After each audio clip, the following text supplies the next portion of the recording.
कल्याण डोंबिवली महानगरपालिकेच्या निवडणुकीच्या महासंग्राम विविध राजकीय पक्ष सत्तेसाठी जोरदार मोर्चे बांधणी करताना सध्या दिसतायत। मात्र या सत्ता संघर्षामध्ये सर्वसामान्य नागरिकांच्या पदरामध्ये नेमकं काय पडणार आहे? त्यांच्या दैनंदिन जीवनावरती परिणाम करणारे प्रश्न आजही मार्गी का लागत नाहीत आणि त्यामुळे स्थानिक नागरिकांनी उघडपणे नाराजी देखील व्यक्त केली आहे। आम्हाला नुसती आश्वासनं नको आहेत तर काम करणारे नेते हवे आहेत असं मत तिथल्या स्थानिकांनी व्यक्त केलं आहे। कल्याण डोंबिवली महानगरपालिकेच्या निवडणुका जाहीर झालेल्या आहेत। अवघ्या काही दिवसांमध्येच निवडणुका होणार आहेत। सर्व प्रक्रिया पार पडलेले, प्रभाग रचना असतील, आरक्षण असतील, हे सर्व पार पडलेलं आहे। मात्र आता सध्या ठाणे जिल्ह्यामध्ये रस्सीखेच सुरू आहे। वेगवेगळे सत्ताधारी जे आहेत, भाजप असेल, शिवसेना असेल, हे सत्ताधारी आहेत, यांची रस्सीखेच सुरू आहे। आपल्या पक्षात कोण येतंय, आपला महापौर बसेल का, या सगळ्या चढाओढी सुरू आहेत। मात्र यांच्या चढाओढीमध्ये नेमकं कल्याण डोंबिवलीकरांना काय मिळालंय आपण जाणून घेणार आहोत। या कल्याण डोंबिवलीमध्ये रस्ते जाम आहे। जे ब्रिज बनवलेले आहे ते ब्रिजच्या कामामुळे रस्ता जाम आहे। इथे महानगरपालिकेचं हॉस्पिटल आहे, त्या हॉस्पिटलमध्ये काही सुविधा नाही, रस्त्याची सुविधा नाही, अनेक गोष्टीचा खूप प्रॉब्लेम आहे। कल्याण महानगरपालिकेचे नाले असतील, झोपडपट्ट्याचा प्रश्न आहे, नागरिकांचे अनेक प्रश्न पडलेले। कुठल्याही प्रश्नावर येणाऱ्या हे जे निवडून आले यांनी महानगरपालिकेने काही काम केले ना महानगरपालिकेचे परिषदेत काम करत नाही। या महानगरपालिकेचं काही काम नसताना खूप म्हणजे या महानगरपालिकेची कल्याण डोंबिवलीची खूप व्यवस्था बिकट आहे। कल्याण डोंबिवलीमध्ये आता सध्या महानगरपालिकेचं इलेक्शन लागलं आहे। सर्व पक्षामध्ये रस्सीखेच आहे। महापौर आमचाच बसला पाहिजे, ही चढाओढ चालू आहे। परंतु नागरिकांचे मूलभूत प्रश्न याच्याकडे कोणाचंच लक्ष नाही आहे। आपण बघितलं तर हॉस्पिटलचा प्रश्न आहे, हॉस्पिटलमध्ये कुठल्याच सुविधा नाही आहेत। इथे साधारण पेशंट गेला तर तुम्ही सांगता ते कळव्याला जा, ठाण्याला जा।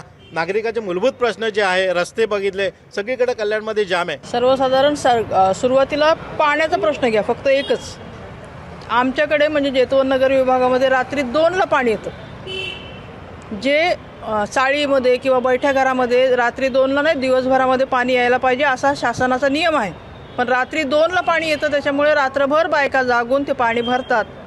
एक पाण्याचा प्रश्न तुम्ही 95 पासून सोडवू शकला नाहीत आणि आज तुम्ही सांगता की आमची सत्ता बसली पाहिजे। सत्तेत बसून तरी काय करता?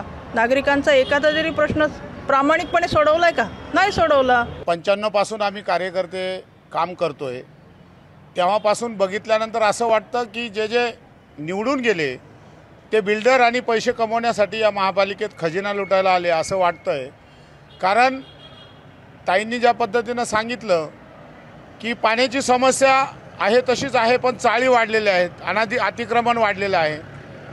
जर आरोग्याचा प्रश्न बघितला तर रुक्मिणीबाई हॉस्पिटलमध्ये डॉक्टर आहेत तर ऑपरेशन थिएटर नाही, ऑपरेशन थिएटर आहे तर तिथं त्यांना भूल लावायला डॉक्टर बाहेरून मागवावा लागतो। ह्या सगळ्या गोष्टींचा वीट आला आहे नागरिकांना।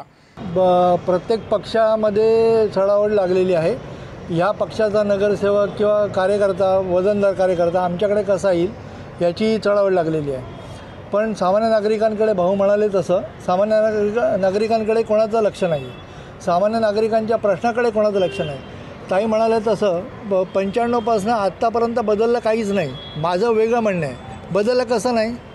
गर्दी वाढली, ट्रॅफिक कंजेशन वाढलं, असुविधा वाढल्या। असुविधा 95ला होतं त्यापेक्षा 10 पट जास्ती आहेत असुविधा आत्ता। म्हणजे बदललं नाही हे म्हणणं चुकीचं ठरेल।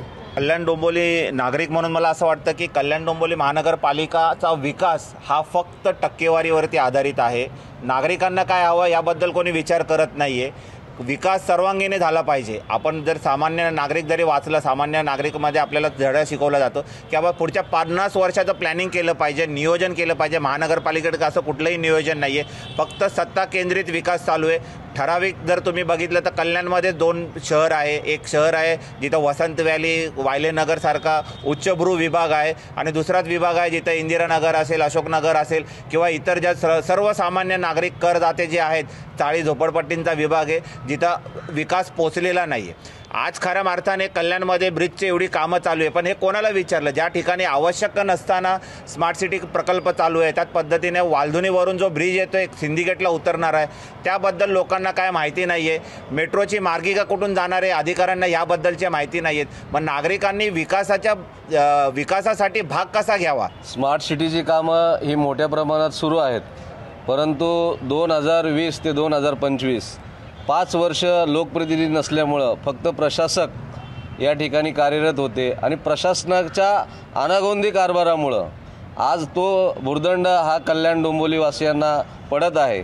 आज तुम्ही मेट्रोचं काम आपला खडकपाडा ते भिवंडी मार्गे ठाणा जे चाललेलं आहे, याचीही कुठेही नागरिकांना कसलीही माहिती नाही, त्याचा कुठेही आराखडा काय माहिती नाही आहे. अनेक मेट्रोच्या कामामध्ये कुठेही नागरिकांना त्याचा अनुभवाचा नाही किंवा त्यांना माहितीचा भाग नाही आहे.